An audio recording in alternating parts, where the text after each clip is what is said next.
By being consistent in the way you use rows and columns in Excel, you eliminate some errors or the chances of errors, and you open up a few new features in Excel. First, what do we mean by consistent? Notice here we've got a consolidation sheet. In column G, we've got year 1, and row 2 it says rental escalation factor. If I go to building 1, you'll notice column G has got year 1, row 2 has got rental escalation factor. My operating profit is in row 14, and if you go to all of these, you'll see they're all in row 14. So how does this help? So firstly, it makes it a lot easier to look at a aggregation formula and see if it's correct. So for example, if I click in this cell, I can see it says building 1 G7, building 2 G7, building 3 G7, building 4 G7.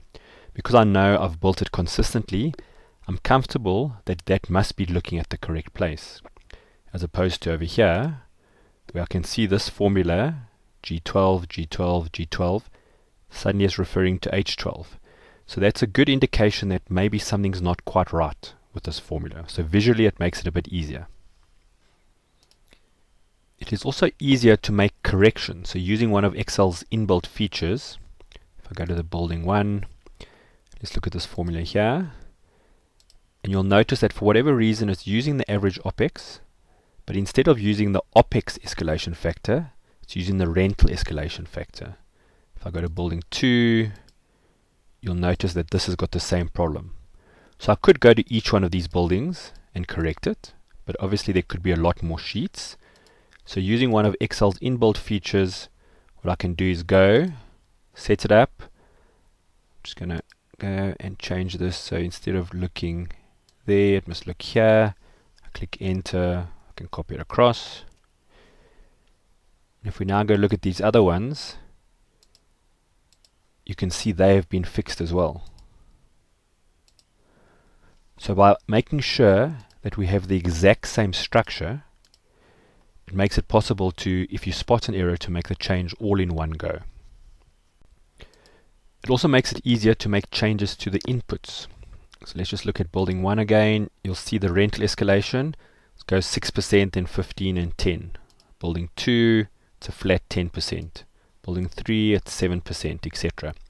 Because the structure is exactly the same, and that I know that on year 2 is in cell H2 every time, let's say we decide we want a flat rate of 6%. What I can do is I can use this feature, highlight all these cells. I'm just going to change it to 6%. If I now look at building 2, 6%, building 3, 6%. So with a simple setup, good structure, it means we can just click once and make changes to all the inputs in one go.